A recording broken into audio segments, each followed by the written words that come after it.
I sat frozen, barely able to breathe. My mind scrambled for a rational explanation, but there wasn't one. The room was silent, except for the faint ringing in my ears. The only source of light was the glow from my phone screen still resting on the desk. I reached for it with a trembling hand. No notifications, no missed calls, just the time, 3:12 a.m. Then, movement. Not from my phone, not from my screen, from behind me. A whisper, so soft I almost didn't hear it. "Keep watching." I spun around, heart hammering in my chest, but the room was empty. My closet door was shut, my window was locked. There was nothing there. But I could feel something. A weight in the air, thick and suffocating, pressing against me like unseen hands. Every instinct in my body screamed at me to get out, leave the apartment, drive somewhere, anywhere. But my legs wouldn't move. Instead, my eyes flicked back to the computer. The screen was still black, but slowly, it flickered back on, revealing the paused video. The grainy footage was different now. The chair was empty. The man was gone. I knew I shouldn't, but my fingers moved on their own, clicking the play button. The camera angle shifted, turning slowly. My stomach twisted into knots. The view was no longer focused on the chair. It was showing a room. A small, dimly lit room. My room? I nearly knocked my chair over as I stumbled backward. The video was live. It was streaming me from a camera I didn't know existed. I reached for the power button, desperate to shut it all down, but the screen flickered again. A final message appeared. Too late. The video feed moved. The camera wasn't stationary anymore. It was shifting, closing in, as if someone or something was holding it, walking toward me. My phone vibrated violently in my hand. A call. Unknown caller. I didn't answer. I couldn't. The ringing stopped, and a new message popped up. "Look outside." I swallowed hard, pulse racing. My body screamed no, but my curiosity was stronger. I stepped toward the window, my breath coming in shallow gasps. Slowly, I pulled back the curtain. The street outside was empty. No cars, no people, just dim streetlights flickering against the pavement. Then I saw it. A figure standing beneath the light. At first it looked human. Tall, dressed in dark clothes, face obscured by the shadows. But as my eyes adjusted, the details became clearer. Too tall. Limbs too long. A head that tilted slightly, unnaturally. I couldn't see its face, but I felt it watching me. Then it moved.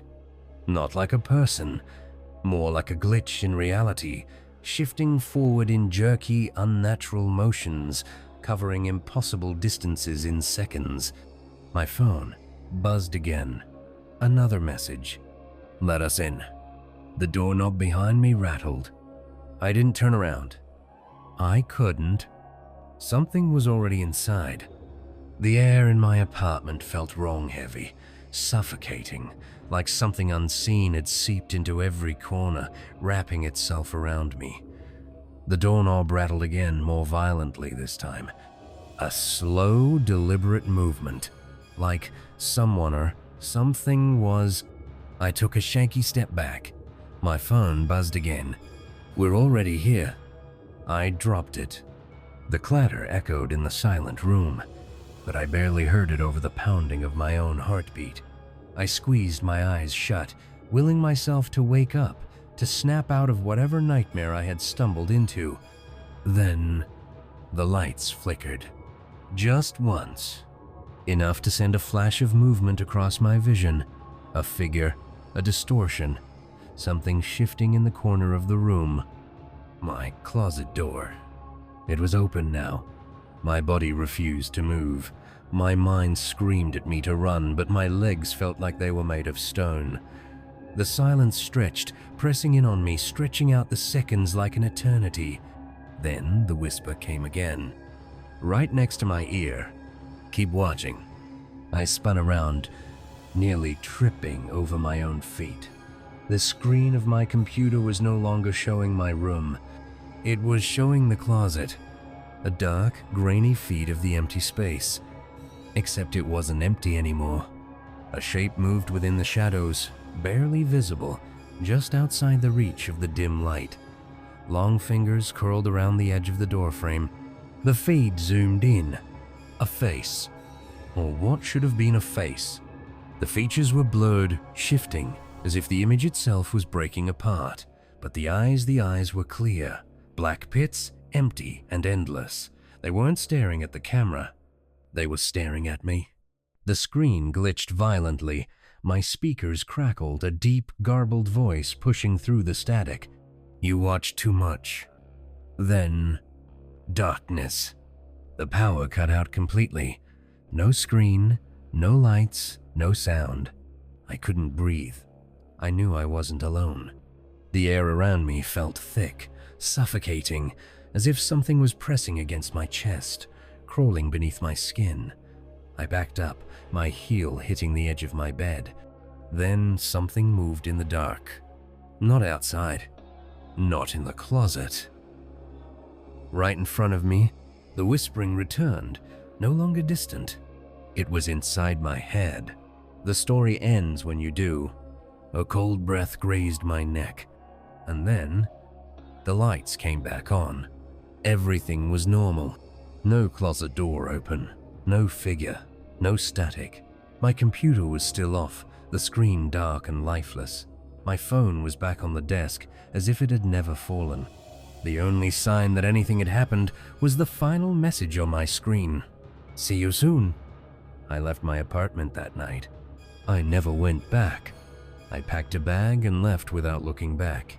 I didn't care about the lease, my belongings, or anything I had left behind.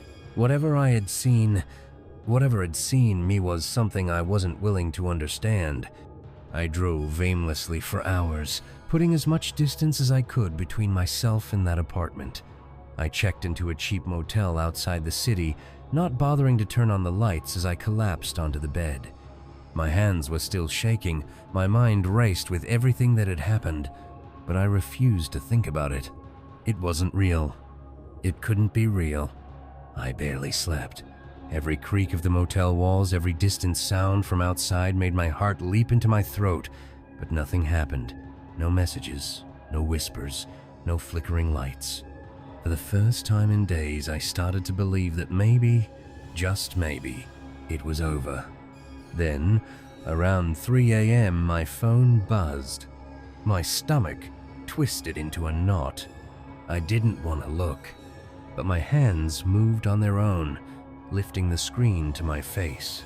One new message. You can't run from a story that's still being written. A notification popped up immediately after. Reddit.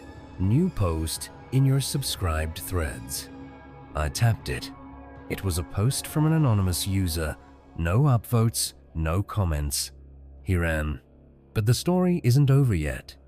Attached was a still image from my motel's security camera. A grainy black and white photo of my door. And the shadow standing just outside